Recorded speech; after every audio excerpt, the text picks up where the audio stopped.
mahal na Ama. Sa bawat pagkakataon na nagpapatugtog sa aking alaala, napakaraming salamat ang aking nararamdaman para sa lahat ng iyong ginawa para sa akin. Ang simpleng salita ay tila hindi sapat upang maipahayag ang kabuuang pagpapahalaga ko sa iyo. Ang iyong gabay, pagmamahal, at di mabilisang suporta ang nag-anyo sa aking taong ako ngayon.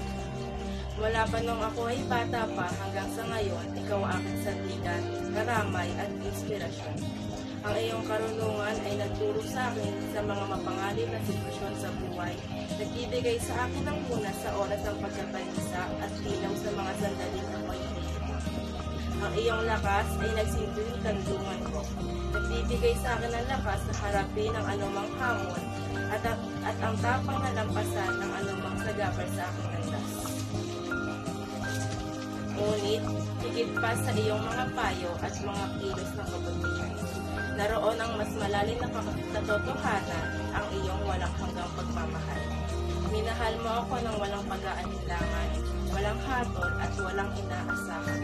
Ang iyong pagmamahal ay isang patuloy na presensya sa aking buhay, isang tanglaw sa oras ng dilim at isang pinagmulan ng kagalakan sa mga sandaling tagumpay.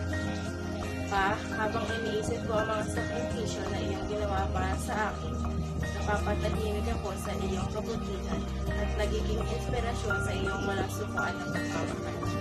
Binigyan mo ako ng napakaraming parte ng iyong sarili upang tiyakin ang aking kaligayahan at kabutihan. Ano man ang mangyari dahil dito, ako ay lubos na nagpapasalamat.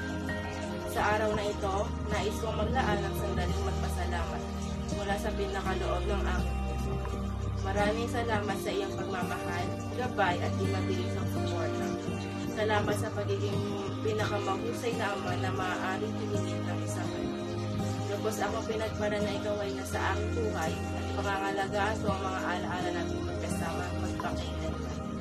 Nang may pagmamahal at pasasalamat. Shan.